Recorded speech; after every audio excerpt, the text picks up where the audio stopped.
Welcome to Influential Entrepreneurs, bringing you interviews with elite business leaders and experts, sharing tips and strategies for elevating your business to the next level. Here's your host, Mike Saunders.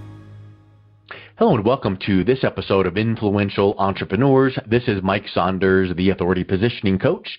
Today we have with us Mike Goldman, who is a leadership team coach and author of The Breakthrough Leadership Team. Mike, welcome to the program. Mike, thanks so much for having me.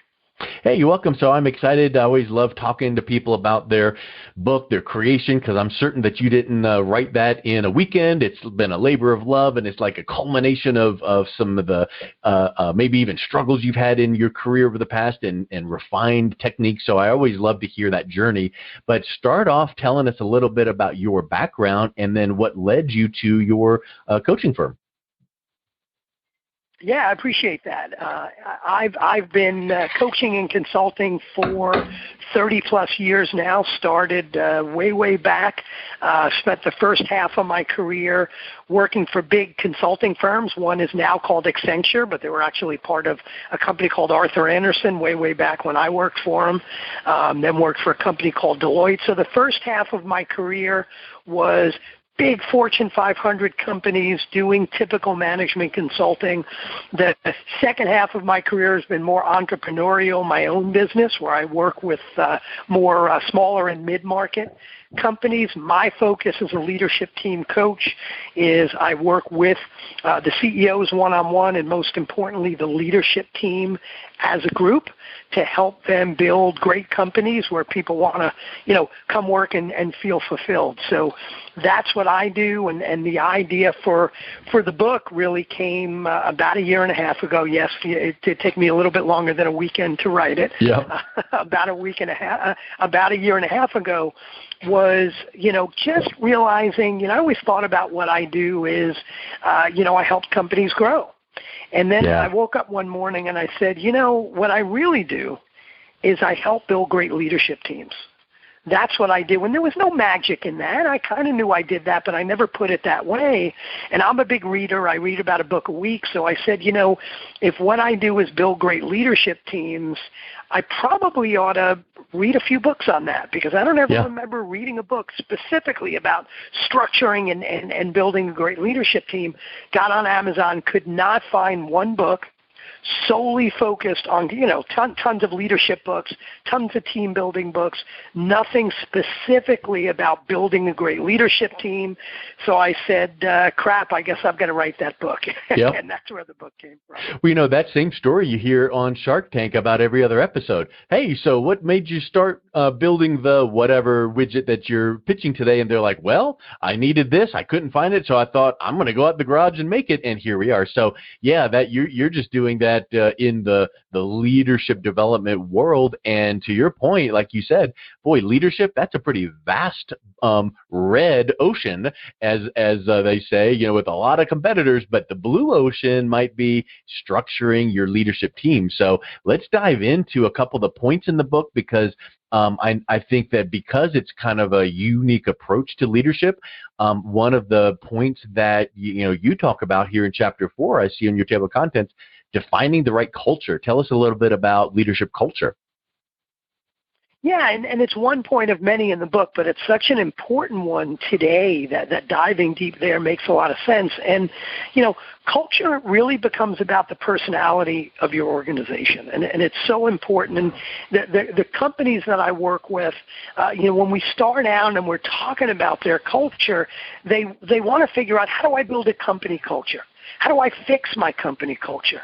And it's actually, although it sounds like the right question, it's absolutely the wrong question to ask. So they start with the wrong premise. The right question to ask is, how do I build the right culture? How do I improve my culture on my leadership team? You can't fix company culture if you've got problems on your leadership team. that's where it starts, and it cascades down. I remember working, with a client a number of years ago, and they were, all complaining about how morale was so bad out there, outside of those conference room doors. Why was morale so bad? We do all these great things for people, but it still feels like morale is bad. And I had them do kind of a secret ballot on a scale of 1 to 10, how they felt. I said, on a scale of 1 to 10, how likely are you to recommend working here to somebody else? And the leadership team averaged a 6. Wow. And I said, we're not fixing anything out there until we fix it in here. So it all starts with the leadership team. And there are, and we could, Mike, dive in as much as you want on these things, but for the leadership team, it's not just about how do we create a better culture. You've got to be more specific about that. And I talk about the 3 V's. The first V is values. What are those non-negotiable behaviors that we live and breathe every day? And do we have those defined on the leadership team? Are we living those on the leadership team? So the first V is values. The second V is vision. Do we have a vivid vision, a compelling vision, an exciting vision of the future? And is everybody on the leadership team an evangelist of that vision? And the third V is all about vulnerability, which leads to, trust and honesty on that leadership team. So vulnerability is important. So I'll let you drive, Mike, if you want to dig deeper into each of those V's. Yeah, great. I mean, you bring up a really good point, and it reminds me of, hey, let's get our leadership team together and create our business plan or marketing plan for this new, initiative or whatever. And you spend 6 months of meetings and back and forth, and you end high-fiving with this new plan, and you're done. Right? It's like, okay, now it's collecting digital. We're not doing anything with it. So it makes me think when you mention values and vision, when you work with a leadership team to help them either create or even optimize their values and vision to solidify their foundation so that you can then start working on that culture, how do you work with them to make sure that is just part of the ethos of the organization and it's not forgotten and it's not just some plaque on the wall? It literally needs to be, if you stop someone in the hall and go, hey, tell me about our values and vision, they could go, well, it might not be word for word, but they know it. And it's part of their conversation. Yeah, it's a great question, and values is the one that, frankly, for the first half of my career, I thought that was consulting garbage, right? Yeah. Because most companies come up with a set of values, and like you said, it's a plaque on the wall. I remember working with a client about 8 years ago, and, and I said, we're going to work on core values. And the head of HR said, oh, my God, we could save a lot of time. We already have these. She ran out in the hallway, literally took the plaque off the wall and said, we have these. I took it from her. I put it with the words facing the wall. So this is the leadership team. And I said, tell me what the core values are. And they were like, I think there's one about innovation. They didn't even know what they were. Yep. So when you create, and I do work with the leadership team to create those values, because the ones they typically have are just nice marketing words that mean nothing. That they swiped and adapted from some other thing they found online, probably. Exactly. And by the way, your values don't have to make you unique. It may be okay to steal them from somebody else if they work for you. Yep. But I run my clients through there's an exercise that I run them through to figure out what those values are. And they're not aspirational. They're what's best and right and most noble about who they are today. So they're real, and they've got to be real because they're non-negotiable. And what I do is I run them through 3 tests to make sure they're real. Number one, most important test, and most values fail this test so they don't become values, is I say, are you willing, in fact, are you committed to firing anyone? Your best salesperson, the CEO. Are you committed to firing anyone that blatantly and repeatedly violates that value? That's a biggie. And they'll go, oh, well, we wouldn't fire anyone. Well, then it's not a value. Yeah, it's like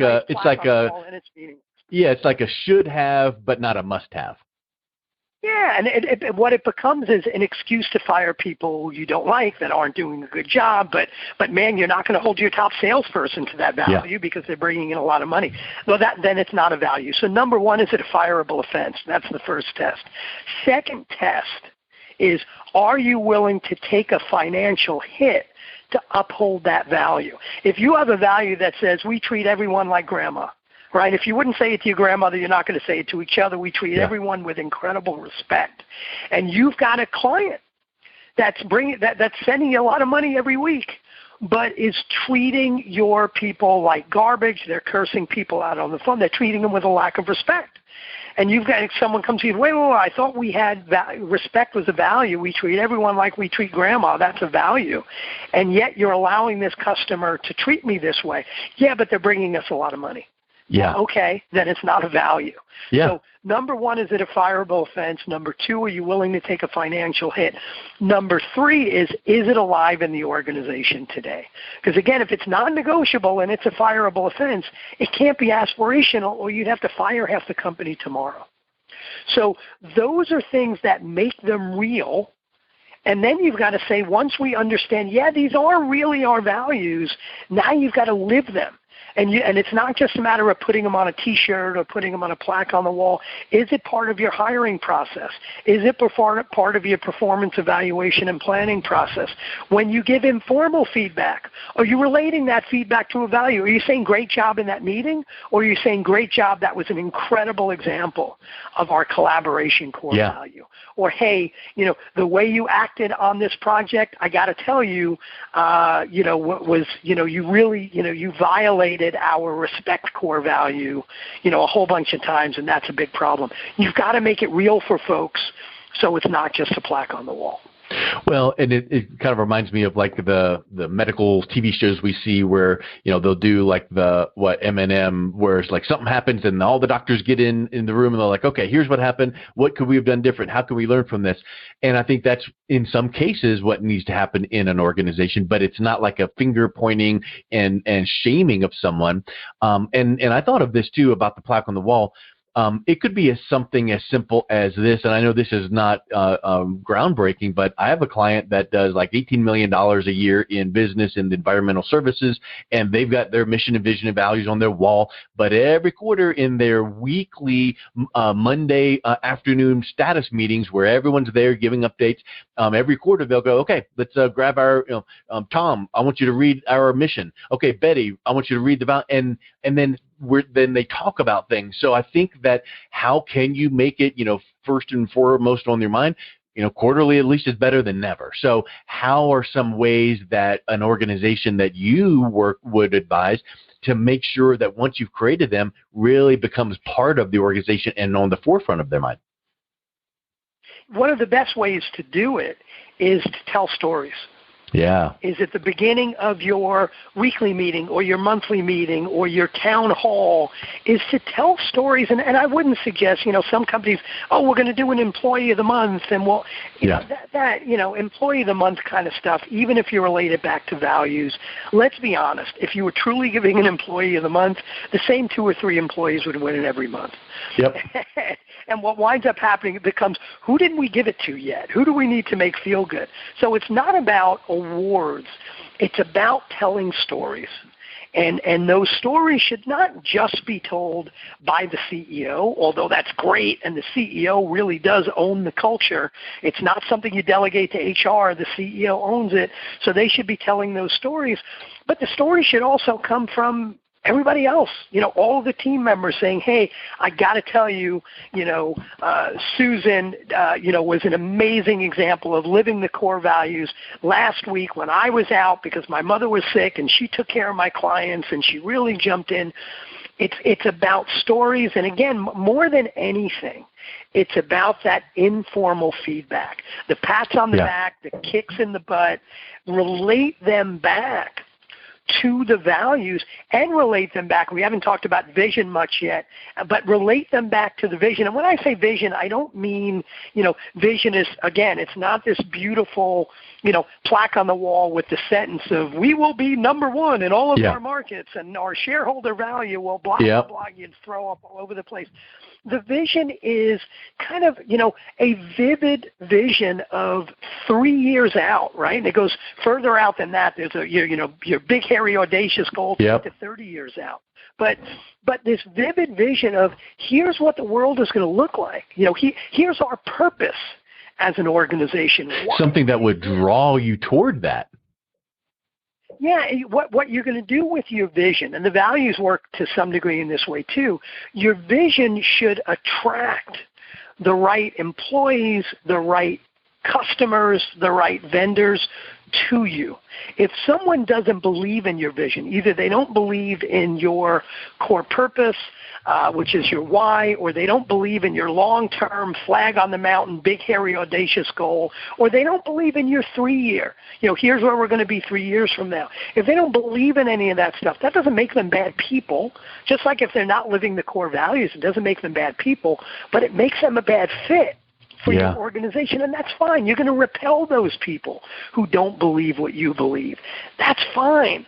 But you need to have from, again, values is the first V, second V is vision. Your leadership team not only needs to be part of creating that vision, they not only need to understand that vision, they need to be evangelists of that vision. And especially now with all the craziness going on, people tend to be heads down on that struggle to survive. How do I get through the day? How do I get through the week? Maybe the company's having challenges. Maybe they're having challenges in their family or with health or whatever it is. People have a tendency to have their heads down, and they're focused on what they don't want.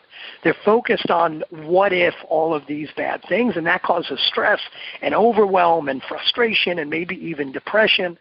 And as a leader, you need to be an evangelist of a future you want to focus on, not focusing on what you don't want, focusing on what you want and helping your team to pick their heads up and say, hey, I know today's tough. I know this year has been tough, but let's not forget why we're doing this. And let's not forget of this vision for the future, which hasn't gone away. The way we get there might change. It may take us a little bit longer than we thought, but we've got this vision of the future, and we've got this reason why we do what we do and all these people we want to impact. Let's not forget that. And all of a sudden people can pick their head up and focus on what they want. So that vision is critically important. It is. And, you said something about focus on the positive, and that sounds so self-improvement, personal development, but it's so true. And in fact, last night I was doing a presentation for a small group of students at our church, and I made this exact point. I said that it's been said that what you resist persists. So it's the opposite of thinking on the positive. If you're like, look at this wrong thing and we need to avoid it, we don't want to do this anymore. Now, that doesn't mean you never mention it because you need to, but if you focus on it and you dwell on it and you're obsessed about it, it just keeps on going. So you need to touch on it and go, hey, here's what we need to avoid it. But look at what will happen. Look at this vision forward of how when we get past this hump, what it's going to be like. And I think that's a really, really big piece that you made there about vision. Let's move on to vulnerability, because I think that can be something quite interesting where it's like, hold up, we got this great value and vision, and we're going to paint our organization as, the next thing's best things to slice bread. And then all of a sudden vulnerability means, wait, we want to talk about something that might not be a wonderful reflection or a mistake we made or, a flaw or fly in the ointment, but that really encourages authenticity and transparency. So how does that tie in? Yeah, vulnerability is kind of a painful word, right? None of us, when you hear about vulnerability, like, ooh, I don't want that. That sounds kind of painful. But it's so important. And again, I'll relate it to what's going on today it is so easy. Well, not easy, but it feels so natural. It feels so right as a leader, part of that leadership team or a leader of other people. It feels so right to put that superhero cape on and say, I've got to be strong for everyone else. So I'm going to, everything's okay and everything's fine and I'm Mr. Positive and that's all wonderful. The problem is if you have that superhero cape on and you can do no wrong, everything's great, even in this crazy environment, then your peers and your team that works for you, they are not going to feel comfortable being vulnerable with you if you're not vulnerable with them. Yeah. They're going to hide that stuff because they're going to think if they are stressed or overwhelmed or depressed or they're getting Zoom fatigue or whatever it is, they're going to feel like they can't or they don't want to share that because it makes them less than. Now, I'm not saying as a leader you ought to take your webcam and zoom in on you curled up like a baby crying in the corner because you don't know how to deal with stuff. No, we're not going to go that far, but you need, that vulnerability, being a real person, taking that superhero cape off and saying, hey, I don't know how to do this. Hey, I need help. Hey, I screwed up and I apologize. Hey, Yeah. you know this better than I do. Could we jump on a call? By you showing that vulnerability, you're building trust, and it's actually this kind of vulnerability loop of as you're more vulnerability and trusting, people share more with you, and you're going to share more with them, and the walls come down. It's such an important part of culture, and in fact, if you've read Patrick Lencioni, 5 Dysfunctions of a Team, which has been on the business bestseller list for about 1,000 years now, the foundational dysfunction of any team is a lack of trust. And when he talks about trust, it's not task-based trust. It's not, can I trust you to get the job done? He's talking about vulnerability-based trust. Yeah. That's huge. Well, I think that we could probably go on about another 2.5 hours just on the 3 V's, and that's just one piece of your book. Let's do it. I'll clear my schedule. Let's do it. Yeah, I know, right? So why don't we wrap up with let our listeners know how they can reach out, connect with you, and also pick up a copy of your new book. Yeah, so the book is available on Amazon. It's called Breakthrough Leadership Team. Available in Kindle paperback. And if you like my New York, New Jersey accent and you want to hear me more, you can buy the Audible version. So that's out on Amazon.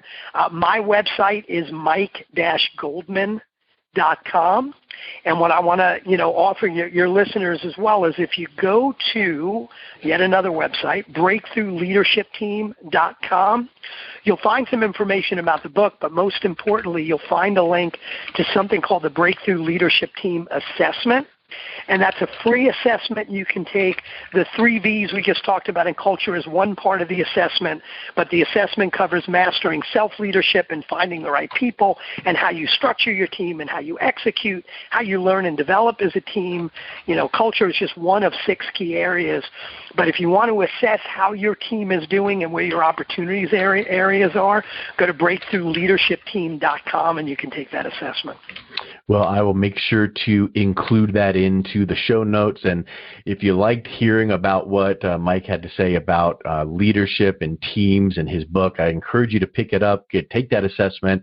If you like this podcast, this episode, or the show in general, I would appreciate going to ratethispodcast.com/influential and give a review. That would help me out, and I appreciate that. And Mike, thank you so much for coming on the show today.